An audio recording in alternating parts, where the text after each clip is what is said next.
okay, that was close. All right, so I've epoxied the ribs in, framed it all up. I've put epoxy here and here, but not there at the join of the two ribs where the center panel meets the tip panel. I'll epoxy that afterwards. I've got epoxy on there and on there. Epoxy here, and I did put epoxy there. Let me try a different pointer. There we go, there. Same on the other side. Okay, trap for young players. I almost glued rib 1 in with the rest of it. You can probably see I've got epoxy on the join there.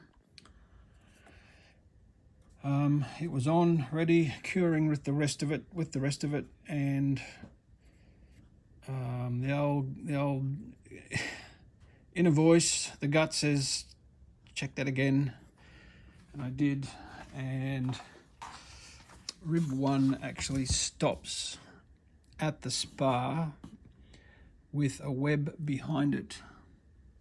So if I had glued that on, I'd have to cut through there, put the web in, and all the while it's only being secured by this end, and there was just all sorts of danger about to happen. So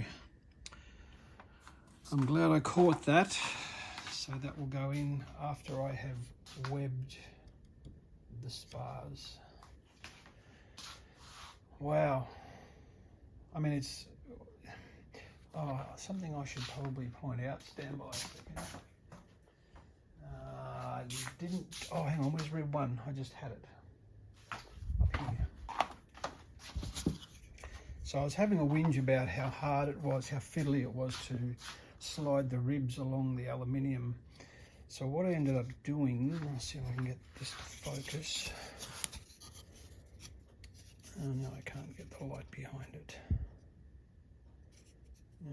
Okay, that'll do. So if you look inside the hole, you may see there's a little dark ring in there.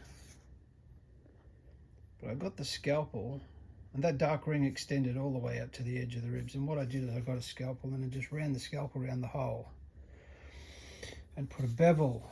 I put a chamfer or a bevel on the outside of the holes.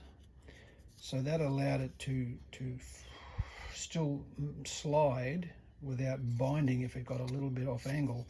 But because I've left the center in there, it didn't lose its accuracy. And that worked really well. Now I can, yes, trust me, it works. So that worked well. Okay, next, actually that'll do 3 minutes. All right, I'll report back.